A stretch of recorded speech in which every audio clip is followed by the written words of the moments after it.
네, 오늘도 복된 주일 하나님 앞에 나오신 성도 여러분 진심으로 환영하고 축복합니다. 오늘 말씀은 여호수아 8장입니다. 여호수아 8장, 성도는 승리하는 삶을 살아야 합니다 하는 제목을 가지고 우리가 함께 은혜 나누기를 원합니다. 어느 날 알렉산더 대왕이 친구에게서 사냥개를 선물을 받았습니다. 사냥개를 선물을 받았는데 알렉산더가 사냥을 좋아하는지라 이 개들을 사냥개를 데리고 토끼 사냥을 나갔습니다. 그런데 토끼가 눈앞에서 휙휙 지나가고 그럼에도 불구하고 이 사냥개는 전혀 움직이지를 않는 겁니다. 여유가 있었습니다. 그래서 알렉산더가 화가 났습니다. 토끼 사냥을 나왔으면 사냥개가 이 토끼를 물어다 줘야 되는데 사냥개가 빈둥빈둥 놀고만 있었기 때문입니다. 그래서 알렉산더는 화가 났고 결국은 그 사냥개를 두 마리를 다 죽이고 말았습니다. 그리고 사냥개를 선물한 친구를 불렀습니다. 그리고 호통을 쳤습니다. 어떻게 이렇게 사냥감도 물지 못하는 이런 사냥개들을 나에게 선물했느냐고 화를 냈습니다. 그러자 이 친구가 이런 말을 했습니다.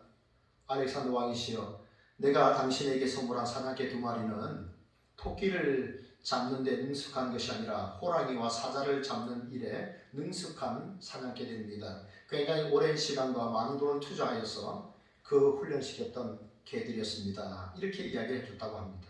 알렉산더가 통탄을 했다고 합니다. 기다려주지 못했던 것이죠. 호랑이와 사자를 잡기 위해서 훈련된 그 사냥개, 멋진 그 두 마리 사냥개가 눈앞에 지나가는 토끼에 만족할 수 있었겠습니까? 사람이 기다리지 못하고 성급한 가운데 결국은 화를 부르는 이런 모습 우리가 일상에서 가끔 겪지 않겠습니까? 여러분, 너무 바쁘게 서두르지 마십시오. 오늘 하나님의 말씀, 우리에게 주시는 이 하나님의 말씀을 통해서 우리가 어떻게 하면 승리하는 삶을 살아갈 수 있는지 우리가 오늘 말씀을 통해서 주의 음성을 함께 듣기를 원합니다. 첫째, 어떻게 하면 우리가 승리하는 삶을 살 수 있을까요? 네, 같이 읽겠습니다. 하나님의 말씀을 기다려야 합니다. 네, 1절이 말씀합니다. 여호와께서 여호수아에게 이르시되 두려워하지 말라, 놀라지 말라, 군사를 다 거느리고 일어나 아이로 올라가라. 보라, 내가 아이 왕과 그의 백성과 그의 성읍과 그의 땅을 다 내 손에 넘겨주었으니. 아멘. 여러분, 이스라엘 백성들은 아이성에서 실패했습니다. 3,000명의 군사만 데리고 왔다가 36명이 전사를 하고 말았죠. 중요한 것은 백성들의 마음이 녹았다는 것입니다. 두려워 떨었다는 것이죠. 하나님으로 인해서 두려워 떨었던 그 가나안 족속들이 있었는데 이제는 가나안 족속들이 승리함으로 인해서 이스라엘 백성들이 오히려 마음이 녹았습니다. 두려워했습니다. 그런 가운데 아간의 범죄가 발각이 되고 그 범죄를 처리한 이후에 여호수아는 기다렸습니다. 하나님의 음성을 기다렸던 것이죠. 오늘 1절에 보면 여호와께서 여호수아에게 이르시되, 하나님이 말씀하실 때까지 기다렸습니다. 그리고 이제 아이성 2차 전투를 하는 것을 보게 되는데요. 아이성 2차 전투는 1차 전투와 다른 점이 두 가지가 있습니다. 첫째는 너희가 그 성을 불사른 이후에 그 성에 있는 모든 노량물들, 소나 양이나 가축들을 다 너희들이 취하라, 너희들이 원하는 대로 가져가라 라고 하셨습니다. 두 번째는 복병을 두라는 것이었습니다. 아이성 뒤편에 복병을 두라 그랬습니다. 그래서 복병을 5,000명을 거기다 숨겨두는 그런 새로운 전략을 세웠던 것이죠. 이것이 1차 전쟁과 2차 전쟁의 다른 면이었습니다. 여러분, 하나님의 백성들은 하나님의 말씀을 기다려야 됩니다. 하나님의 뜻을 묻고 기다리셔야 됩니다. 오늘 여호수아가 하나님의 말씀이 들려줄 때까지 기다렸습니다. 여러분, 이스라엘 백성들을 한번 보십시오. 이스라엘 백성들이 광야에서 40년의 세월을 살았는데 저렇게 살았습니다. 화면에 보다시피 이 세 지파별로 나눠진 이런 모습 속에 제일 중앙에는 항상 성막이 있었습니다. 여호와의 성막이 있었습니다. 밤에는 저 불기둥이 이스라엘 200만의 그 이스라엘을 다 덮었습니다. 여러분, 광야가 얼마나 춥습니까? 낮과 밤의 기온차가 얼마나 심합니까? 그래서 하나님께서 불기둥으로 저 이스라엘 백성들을 따뜻하게 보호하셨죠. 그리고 낮에는 구름 기둥으로 그 광야가 얼마나 또 사막이 덥습니까? 그래서 구름 기둥으로 그들을 잘 덮었습니다. 그런데 여러분 이스라엘 백성들이 언제 떠나고 언제 멈췄느냐? 저 불 기둥과 구름 기둥을 따라서 옮겨진 겁니다. 저 불 기둥과 구름 기둥은 성막 안에서도 지성소, 성소가 있고 지성소가 있지 않습니까? 지성소에 시은좌라고 하는 여호와의 법궤, 그 뚜껑을 우리가 시은좌라고 말합니다. 은혜를 베푸시는 좌소라는 것입니다. 거기에서 그 불 기둥과 구름 기둥이 발현하는 것이죠. 그래서 하나님의 임재를 상징했던 겁니다. 그래서 구름이 가야, 불 기둥이 가야 따라갔던 겁니다. 그대로 있으면 수년 동안 그대로 거기에 머물러 있었습니다. 훈련한 것이죠. 하나님이 우리의 인생의 인도자가 되시고 우리는 그분의 음성을 듣고 따르는 하나님의 백성이라는 것입니다. 여러분, 하나님의 말씀이 들릴 때까지 여러분은 기다리고 또 기다리고 있습니까? 우리 초대교회 성도들은요, 마라나타라는 말을 자주 했습니다. 마라나타, 이 말을 사실 알아본데요. 네, 주님 오시옵소서, 주님 강림하소서, 그런 뜻입니다. 하늘의 구름을 바라보면서 구름이 조금 달라 보이면 주여 오십니까? 오시옵소서, 그렇게 인사를 하면서 그들의 마음, 그 간절한 마음을 담았다고 합니다. 주님의 오심을 늘 기다렸던 것이죠. 여러분, 우리도 늘 성령과 말씀과 기도 가운데 주의 음성을 여러분 들으시기 바랍니다. 그때까지 여러분 기다리시기를 바랍니다. 여러분, 저는요 밥을 짓는 경우가 많이 있습니다. 그런데 제법 우리 자녀들이 제법 아빠가 밥을 잘한다고 이렇게 평가를 해줍니다. 제가 언제 한번 실력을 보여드리겠습니다. 밥하는 것만 반찬하는 여러분 잘하시지 않습니까? 근데 제가 밥을 할 때는요 항상 이렇게 쌀, 그 다음에 보리, 귀리, 콩 이런 것을 적당히 섞습니다. 그리고 이제 쌀을 씻는데 첫 번째 쌀을 씻고 난 다음에는 이제 좀 버리고 그 다음에는 또 씻어서 설거지할 물, 그 다음에는 이제 또 국 끓일 물 이렇게 따로따로 담아 놓습니다. 그리고 이제 쌀을 안쳐서 올리는데요, 바로 취사를 누르지 않습니다. 뜸 들이는 그 시간, 앞에 시간 한 30분 정도 불리는 시간을 두고 그 다음에 이렇게 그런 계산을 해가지고 보통 한 1시간 40분 정도 후에 밥이 되도록 이렇게 해놓습니다. 그러면 이제 뜸을 들이고 난 다음에 밥이 참 맛있습니다. 괜찮습니다. 제가 먹어봐도 괜찮고 우리 가족들이 먹어봐도 참 맛있다라는 말을 합니다. 이게 무슨 말이냐면 기다리는 시간이 있어야 됩니다. 급하다고 그냥 쾌속을 씻어서 쾌속 바로 누르면 밥은 좀 빨리 되지만 어딘가 모르게 설 있고 맛이 별로입니다. 여러분, 우리가 뭐 호박이나 고추를 따기 위해서는요, 심어놓고 한 2-3달이면 충분히 딸 수 있죠. 그 정도만 기다리면 됩니다. 그런데 한 사람이 성숙한 사회인으로 자라가는 데 있어서는요, 무려 30년의 세월을 부모는 기다려줘야 되는 것입니다. 제가 화요일하고 이제 목요일에 아침에 새벽 기도를 마치고 운동을 하러 갑니다. 족구라는 경기를 하는데, 민석이 이제 족구 아시죠? 네. 족구는 남자들이 참 좋아하는 경기입니다. 군대에서도 많이 하는 축구와 그 다음에 족구를 많이 하는데요. 이제 제가 족구를 하고 그 다음에 이제 집에 오려고 하는 그 시간이었는데 어떤 초등학교 아이가 공을 차는데 너무너무 잘 차는 겁니다. 저는 태어나서 그렇게 공을 잘 차는 아이는 처음 봤습니다. 그 아이가 이 발을 가지고, 두 발을 가지고 공을 안 떨어뜨리고 이렇게 올리는, 이렇게 놀이를 하는데, 이런 것을 하는데, 제 눈앞에서 그 아이가 157번을 찼습니다. 한 번도 공을 안 떨어뜨리고 오른발, 왼발을 사용하면서 그렇게 해서 너무 감탄을 제가 했습니다. 처음에 앉아서 신발끈을 이렇게 풀고 있다가 넉넉히 이렇게 보다가 너무 잘 차는 겁니다. 그래서 나중에 물어보니까 이 아이가 초등학교 4학년 아이인데 꿈은 축구 선수고 조금 전에 자기는 공을 157번을 찼습니다. 그랬습니다. 야, 넌 앞으로 손흥민 선수를 능가하는 정말 대한민국의 정말 아주 우수한 선수가 되겠구나 그랬습니다. 근데 그 옆에 어머니가 뭐라고 했냐면, 아들 이제 200번 차봐 그랬습니다. 200번 차봐. 근데 그 말에 제가 참 부담이 확 됐습니다. 물론 잘 차면 200번도 찰 수 있겠지만, 네, 조금 전에 157번을 찼으니까 이번에는 네가 한번 200번 한번 차보라. 그런 모습 속에서 굉장한 기대감과 올라서 빨리 뭔가를 이루려고 하는 그런 엄마의 마음이 아닌가 이런 생각이 들었습니다. 기다려주고 또 그래야 되는데 참 잘 이렇게 빨리 너무 속성 과정으로 뭔가를 해드리려고 하는 그런 또 부모의 어떤 그런 마음이 아닌가 하는 생각을 제가 잠깐 해보게 되었습니다. 여러분, 우리는 기다리는 일에 그렇게 익숙하지는 않습니다. 여러분, 그러나 기다리셔야 됩니다. 좋은 배우자를 얻기 위해서 기도하면서 기다리셔야 되고, 삶의 상황이 변화되도록 우리는 기다리면서 인내하면서 기다리실 수 있어야 됩니다.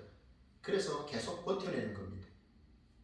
여러분, 성령님께서 처음에 이 땅에 오셨을 때 이제 신약교회가 태동이 되는 그런 상황이 언제냐면, 예수님께서 부활하시고 승천하신 이후, 그리고 오순절, 그리고 이제 오순절이 임하지 않습니까?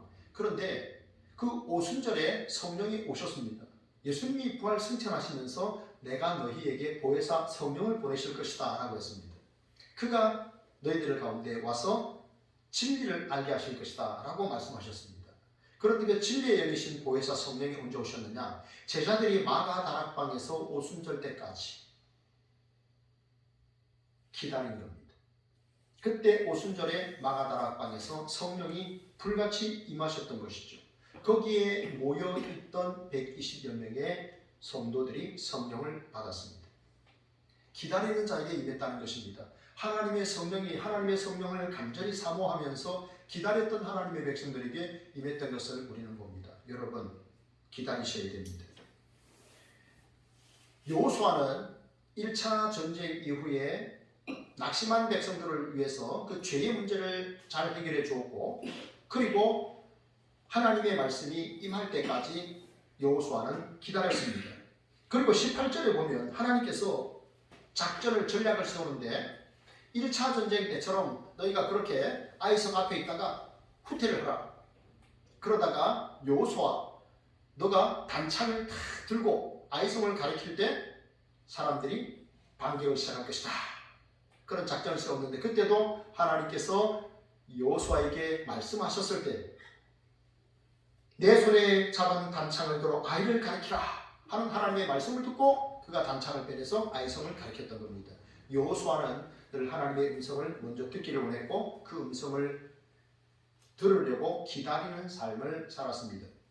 우리도 이 땅 가운데 또 늘 주의 음성을 듣는 일에 힘쓰시기를 축복합니다. 여러분, 신약성경 마가복음 15장 43절에 보면 아리마대 요셉이라는 사람에 대해서 소개를 하고 있는데요. 그는 이렇게 소개를 합니다. 그 사람은 존경받는 공회원이요 하나님의 나라를 기다리는 자라. 하나님의 나라를 기다리는 자라, 얼마나 멋진 표현입니까? 그죠? 어떤 사람을 소개할 때 그 사람은 하나님의 나라를 기다리며 살았던 사람입니다. 얼마나 하나님의 나라가 좋았으면 성경은 그는 존경받는 공회원이요 하나님의 나라를 기다리는 자라 이렇게 설명했을까요? 저는요, 이 아리마대 요셉의 하나님의 나라를 기다리는 자라는 표현을 제가 못 봤습니다. 얼마나 하나님의 나라를 소망했고 사모했고 사랑했고 기다렸으면 이렇게 성경 기자가 기록을 했을까 싶습니다. 여러분, 학생은 어떤 날을 기다릴까요? 졸업식이겠죠. 학생은 졸업하는 날을 기다릴 것이고, 군인은 전역하는 날을 기다릴 것이고, 직장인들은 정년 퇴임하는 날을 기다릴 것입니다. 여러분, 우리 그리스도인은요, 주의 재림의 때 주의 음성을 듣는, 여러분, 하나님의 나라가 임하는 그 날을 여러분 기다리며 살기를 축복합니다. 이 땅에서 하나님의 나라를 기다리시면서 또 하나님의 백성으로서의 삶을 아름답게 살아가는 우리 성도님들이 다 되시기를 축복합니다. 둘째입니다. 둘째 같이 한번 읽겠습니다. 시작. 하나님의 말씀을 실천해야 합니다. 우리는 지금 어떻게 하면 승리하는 인생, 그리스도인의 삶을 살 것인가를 살펴보고 있습니다. 둘째는 하나님의 말씀을 실천하는 겁니다. 하나님께서 아이성 전투를 하는데 작전을 여호수아에게 알려주셨습니다. 1차 전쟁 때 실패했는데 같은 방식을 하라는 겁니다. 그러나 다른 것은 복병을 두라는 것이죠. 그래서 하나님께서 말씀하신 대로 5,000명의 복병을 아이성 뒤편에 숨겨둡니다. 여러분, 복병이라고 하는 것은 말 그대로 적군이 보이지 않도록 군사를 몰래 배치해 놓는 것입니다. 그 사람들이 바로 복병입니다. 그리고 아이성 맨 앞으로 이제 갑니다. 아이성 앞으로 갑니다. 여호수아가 무리를 이끌고 가지 않습니까? 그리고 아이성 사람들이 예전처럼 이제 공격해 나옵니다. 그러면 하나님의 작전은 너희들이 돌아서서 후퇴하라. 도망을 치듯이 이렇게 하라는 겁니다. 그러다가 여호수아가 하나님이 말씀하셨을 때 그 단창을 들고 아이성을 탁 가리키는 그때에 반격을 하라는 것입니다. 그 사인을 보고 복병들은 성으로 들어가서 성을 불태울 것이고, 그리고 후퇴하던 이스라엘 백성들은 다시 돌이켜서 거기서 반격을 가해서 아이성을 무너뜨리라는 겁니다. 이 작전대로 여호수아는 그대로 시행을 했습니다. 그래서 아이성 사람 12,000명을 진멸하는 그러한 대성을 거둔 것을 알 수가 있습니다. 여러분, 우리가 하나님의 말씀을 들었다면 그 다음에 해야 할 일은 하나님의 말씀을 따라서 실천하는 삶입니다. 하나님의 말씀에 실천하는 삶, 우리가 그러한 삶을 살아야 됩니다. 여러분, 우리가 지난 한 주 동안에 여러분이 우리 주보에 나와 있는 대로 말씀 읽기표를 따라서 성경을 읽으셨으면 신명기 28장을 통과했을 겁니다. 여러분, 신명기 28장에는 복과 저주에 대해서 말씀합니다. 먼저 앞에 것이 축복이고 뒤에 것이 저주입니다. 그런데 저주가 축복보다 훨씬 깁니다.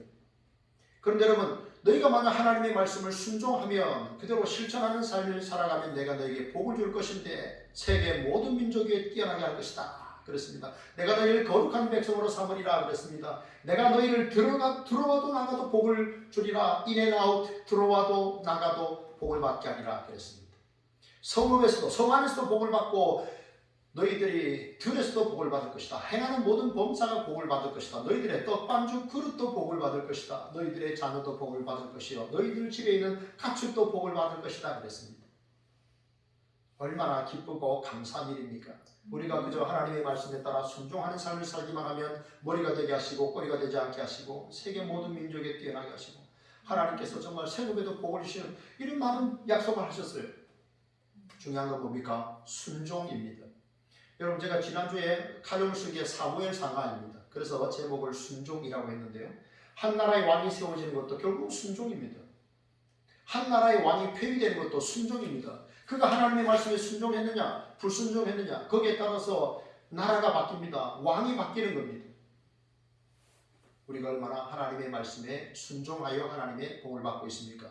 여러분, 우리가 만약에 하나님의 말씀에 불순종하게 되면 모든 상황은 역전이 되는 것입니다. 들어와도 나가도 복을 받을 수가 없는 것이죠. 여러분, 미국의 16대 대통령 아브라함 링컨을 여러분이 잘 아실 겁니다. 이 사람은 사실은 초등학교를 이렇게 다니다가 말았던 그런 분인데, 이분은 늘 하나님의 말씀인 성경을 사랑했던 분입니다. 그의 어머니 낸시가 아브라함 링컨 9살 때 돌아가실 때 너가 부자나 위인이 되기보다는 성경을 즐겨 읽는 사람이 되거라 하는 그 유언을 남겼는데, 어린 아브라함이 그 말씀을 듣고 늘 성경을 가까이 했고 성경을 사랑해서 그 말씀에 순종하는 가운데 참 역사의 길이 나올 만한 그러한 노예제도 해방이나 미국의 역사를 이렇게 바꿨던 것을 볼 수가 있습니다. 그래서 아브라함 링컨 하면 신자나 불신자 간에 참 존경받는 그러한 한 인물로 이렇게 평가를 받고 있습니다. 여러분, 우리가 생각해보면 하나님의 아들 예수 그리스도, 그분은 하나님의 뜻에 온전히 순종하셔서 목숨까지 내어주셨습니다. 하나님의 아들께서, 여러분 생각해 보십시오. 좌측에 있는 그림은요, 하와가 선악과를 따먹은 이후에 아담에게 그 선악과를 건네주는 장면입니다. 여기에서 죄가 시작이 되었습니다. 하나님께서 분명히 말씀하셨습니다. 네가 따먹는 날에는 반드시 죽으리라 그랬습니다. 그런데 뱀의 유혹에 하와가 넘어가고 아담이 넘어가는 모습입니다. 그로 인해서 죄가 들어왔고 결국은 사망이 찾아왔습니다. 여러분, 하나님의 아들께서 이 땅에 오신 이유는 무엇일까요? 우리 스스로 해결할 수 없는 죄와 사망의 문제를 해결하시기 위하여 하나님의 아들께서 오셨습니다. 그래서 하나님의 아들 예수 그리스도가 말씀하셨죠. 나는 하늘에서 내려온 생명의 떡이라 그랬습니다. 생명의 떡이라. 이 떡을 먹는 자는 영생하리라 그랬습니다. 이 떡은 곧 내 살이라 그렇게 예수님 말씀하셨습니다. 여러분, 범죄의 시작은 선악과로부터 시작해서 범죄의 해결은 예수 그리스도, 생명의 떡이신 예수 그리스도를 먹을 때 우리의 모든 죄의 문제, 죽음의 문제가 해결되는 줄 믿습니다. 여러분, 그러므로 우리는 날마다 생명의 떡 예수 그리스도를 먹어야 합니다. 날마다 생명의 떡 예수 그리스도를 우리가 사랑하고 닮아가야 합니다.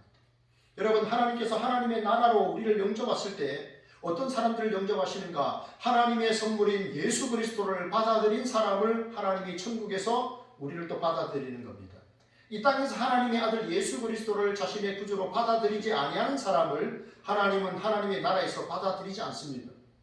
앞서서 주신 최고의 선물인 하나님의 아들 예수 그리스도를 받아들이지 않은 자를 하나님은 천국에서도 거부하십니다.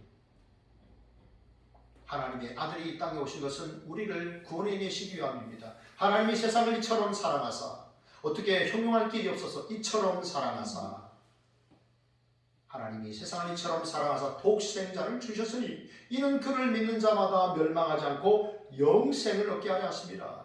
여러분, 영생이 무엇입니까? 영원한 생명이 영생입니다. 여러분, 그런데 하나님을 안 믿는 사람도 영생합니다. 예수 그리스도를 거부한 사람도 영생합니다. 그런데 장소가 다릅니다. 지옥에서 영생합니다. 어떤 이는 천국에서 영생하고 어떤 이는 지옥에서 영생합니다. 죄는 하나님과의 교제가 단절되는 것입니다. 지옥은 하나님과의 교제가 단절되는 것이요 은혜가 차단되는 것입니다. 거기에는 소망이 없습니다. 성부께서 성자를 보내셔서 십자가의 그 사랑을 보여주신 그것이 하나님 나를 위한 하나님의 놀라운 사랑이었습니다 라고 그것을 깨닫고 그것이 믿어지기를 원합니다. 그 사실을 여러분 깨달으시고 그 사실을 믿으시고 그 사실 앞에 감격하면서 감사하면서 이 땅을 살아가시기를 바랍니다. 요한복음 10장 27절은 말씀합니다. 내 양은 내 음성을 들으며 나도 그를 알고 그들은 나를 따르느니라 말씀했습니다. 여러분, 예수님의 양인 사람과 예수님의 양이 아닌 사람은 어떤 차이가 있을까요? 내 양은 내 음성을 듣고 내 양은 내 음성을 듣고 나는 그를 알고 그들은 나를 따른다 했습니다. 여러분, 내 양이 내 말을 듣는다라는 말은 이것은 청력 테스트를 하는 게 아닙니다. 우리가 운전면허나 시험 칠 때 이렇게 건강검진할 때 보면 이렇게 좌우측에서 소리가 나지 않습니까? 그러면 우리가 손을 들지 않습니까? 내 양은 내 음성을 듣고 라는 말은 청력 테스트를 하는 게 아닙니다. 이것은 순종입니다. 내 양은 내 음성을 듣는다. 이 아들은요 내 말을 잘 들어요 라는 말은 그 아이가 청력이 건강하다는 게 아니라 그 아이는 부모의 말에 순종한다는 것입니다. 내 양은 내 말을 듣는다. 예수님의 양은 예수님의 말씀을 듣습니다. 듣는다는 것은 뭡니까? 따라서 순종한다는 것입니다. 요한복음 8장 47절의 말씀이 합니다. 하나님께 속한 자는 하나님의 말씀을 듣나니 너희가 듣지 아니하는 것은 하나님께 속하지 아니하였기 때문이라. 하나님께 속하지 않았기 때문에 말씀에 불순종하는 겁니다. 그러나 하나님께 속한 사람들은 하나님의 말씀을 듣습니다. 순종합니다.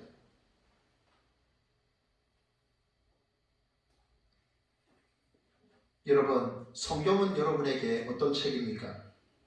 성경은 여러분에게 무엇이 되고 있습니까?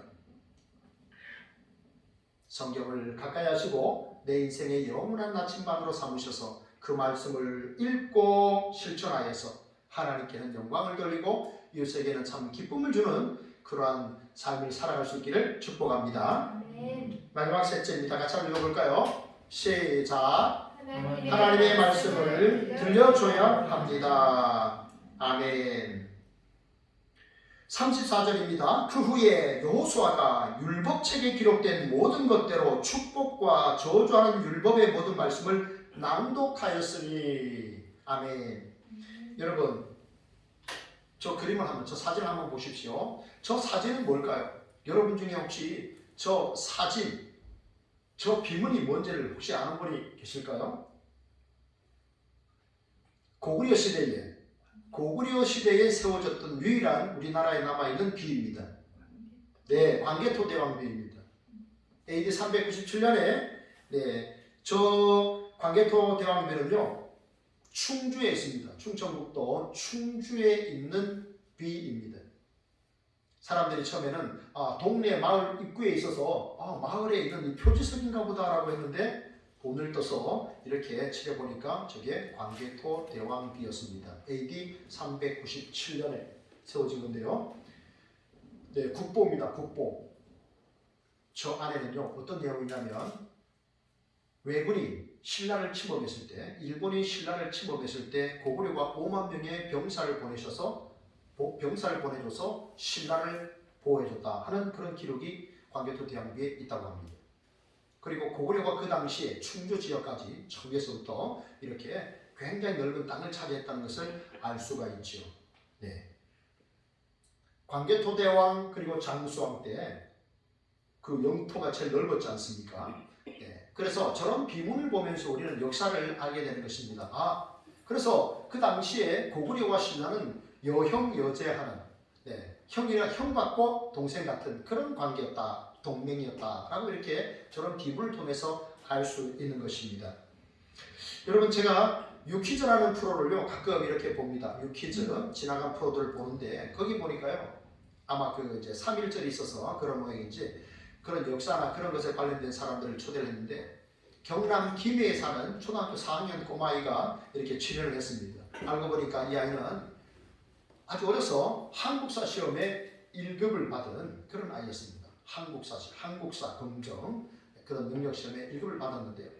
이 아이에게 물었습니다.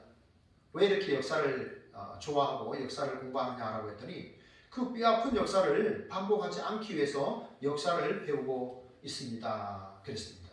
여러분 우리 돌아보면 일제강점기나 참 6.25 전쟁 같은 이런 뼈아픈 역사들 참 우리가 별로 생각하고 싶지 않은 그런 모습들이 많지 않습니까? 그죠?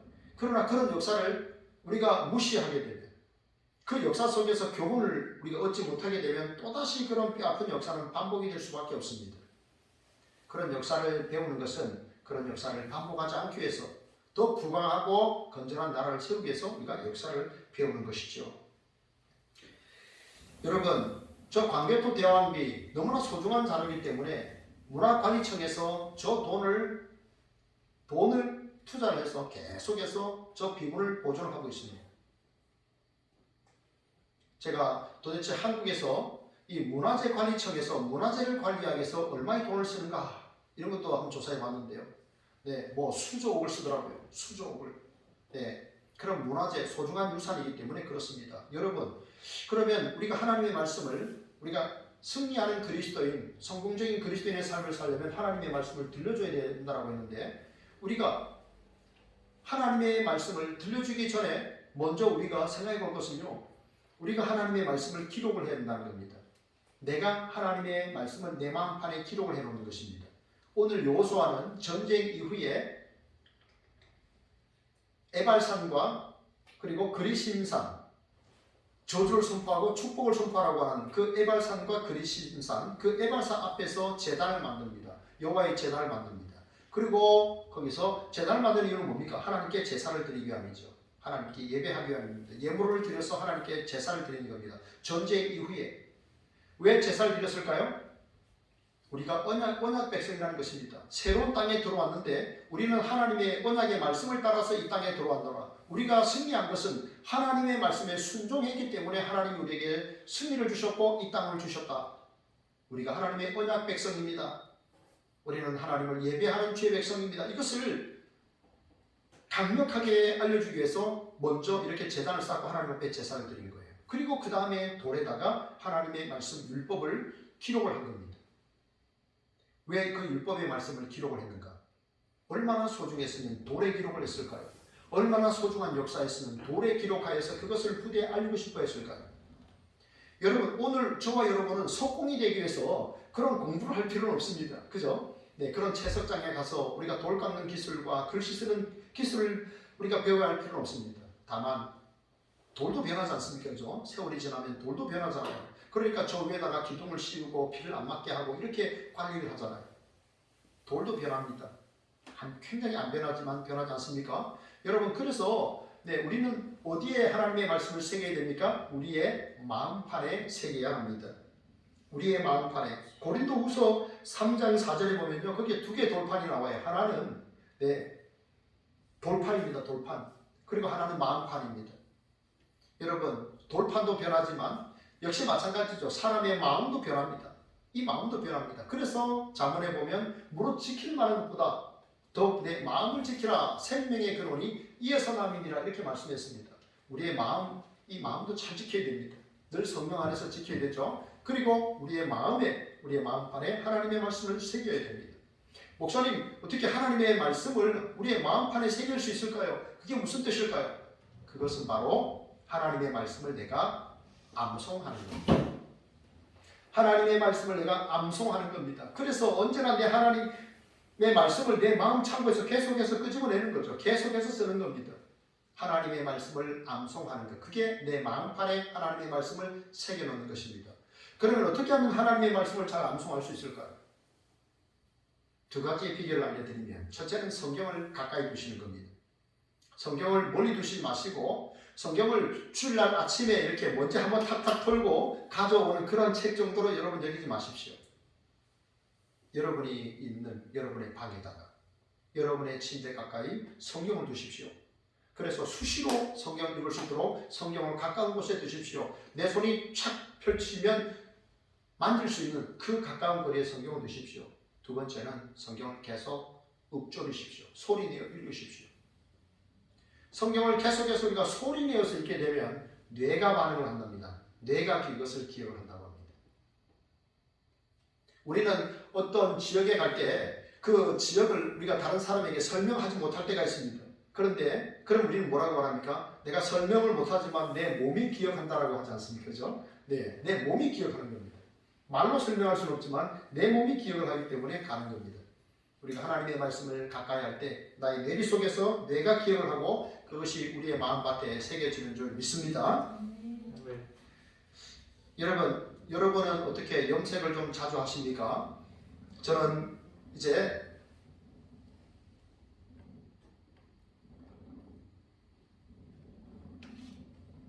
한 달에 한 번 정도 저는 염색을 합니다. 염색을 하는데요. 염색을 하고 난 다음에 항상 이제 샴푸를 하고 난 다음에 그 다음에 트리트먼트를 하지 않습니까?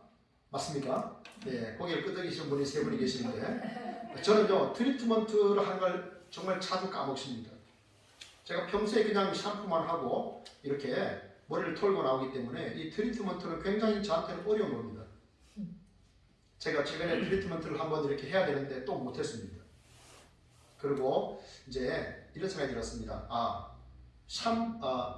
염색을 할 경우 샴푸를 하고 트리트먼트를 하세요 라고 코팅을 해서 내가 붙여놔야 되겠다. 그래야 이거 트리트먼트를 하지, 아니면 샴푸만 하고 이렇게 그냥 나오겠구나 생각이 들었어요. 그래서 쏙쏙 붙여놓는 게 이렇게 중요하다는 생각이 들었어요. 쏙쏙 붙여놓으면 한 번 더 생각할 거 아닙니까? 그죠? 네, 그래서 하나님께서 이렇게 여호수아가 이스라엘 백성들뿐만 아니라 그 땅에 거하는 그런 이방인들까지도 다 모아놓고 여호와의 말씀을 낭독했고 그들은 그 말씀을 들어야 했던 것이죠. 여러분, 우리가 하나님의 말씀을 들어야 하는 것은요, 그래야 우리에게 믿음이 자라기 때문입니다. 우리가 하나님의 말씀을 들어야 하는 이유는 그래야 우리의 믿음이 자라고 그 나라에 대한 사모함, 열정이 커지기 때문에 그렇습니다. 하나님께서 성경을 우리에게 주신 것은 그 말씀을 읽고 듣고 지키라고 주신 겁니다.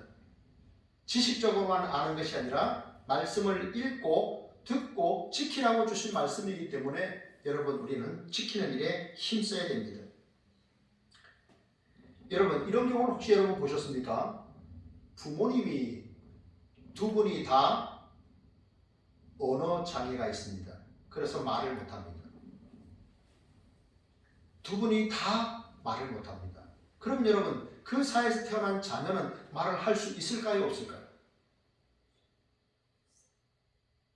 부모가 말을 못합니다. 그 사이에 태어난 자녀는 말을 할까요? 못할까요?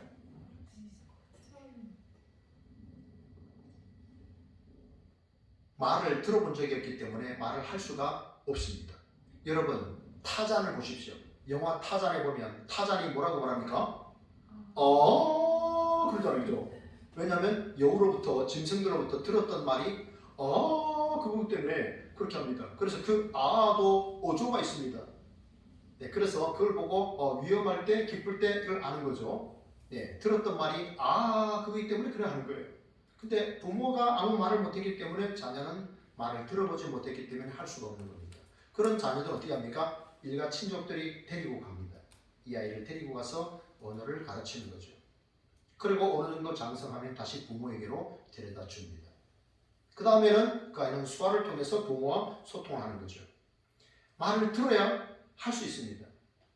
아이가 엄마라는 말을 하기 전까지 10,000번의 엄마라는 말을 듣는다고 합니다. 엄마. 입을 다물었다가 떼면 엄마가 되지 않습니까? 네, 엄마. 들어야 말할 수 있는 겁니다. 누군가가 우리에게 들려줘야 우리가 알 수 있는 겁니다. 따라할 수 있는 겁니다. 하나님의 말씀을 들려줄 때 여러분 우리의 다음 세대들이 믿음으로 자라날 수가 있습니다. 여러분 우리는 그리스도인이기 때문에 가정생활도 잘해야 되고 직장생활도 잘해야 되고 학교생활도 잘해야 되고 하나님이 우리에게 맡겨주신 그 일터에서 열심히 최선을 다해야 됩니다. 내가 자기 일에 능숙한 자를 보았냐 이런 자는 왕 앞에 설 것이요 천한 자 앞에 서지 아니하리라. 자문이 말씀하지 않습니까? 여러분 그래서 우리는 정말 세상에서도 뛰어난 하나님의 사람으로 실력을 발휘하기 위해서 최선을 다해야 되는데 여러분 그러다가 너무 세상에 깊이 빠져들어서 하나님의 말씀을 놓치는 이러한 우를 범하지 않기를 바랍니다. 우리는 하나님의 말씀의 사람입니다. 하나님의 말씀을 듣고 말씀을 전하는 그 사명들을 감당해야 됩니다. 여러분 최근에 인터넷 기사를 보니까요. 현재 선진국 가운데 가장 먼저 사라지게 될 나라가 대한민국이라고 합니다. 인구가 사라지기 때문에 그렇습니다. 태어나는 인구가 없기 때문에 대한민국이 선진국 가운데 가장 빨리 이 땅에서 사라지는 나라가 될 것이다. 이런 관측을 하고 있습니다. 여러분 우리는 하나님의 백성들입니다. 이 땅에 살아가는 동안에 우리는 하나님의 말씀을 듣고 하나님의 뜻을 준행하는 삶을 살아야 되고 또 하나님의 말씀을 들려줘야 하는 귀한 사명이 우리에게 있습니다. 신명기 6장 7절 말씀합니다. 너는 오늘 내가 내게 명하는 이 말씀을 마음에 새기고 내 자녀에게 부지런히 가르치고 집에 있을 때, 길에 갈 때, 누워 있을 때, 일어날 때 이 말씀을 강론하라 그랬습니다. 그리고 이 말씀을 손목에 메고 이마에 붙이고 집 문설주 바깥문에 기록하라. 그러니까 하나님의 말씀을 덕지 하나님의 말씀을 사방 신발 신고 벗는 그 신발장 앞에도 해놓고 싱크대 위에도 붙여놓고 화장실에 이 변기 앞에도 붙여놓고 우리가 침실 그 침대 머리맡에도 하나님의 말씀을 붙여놓고 냉장고에도 붙여놓고 온 데다가 다 붙여놓는 겁니다.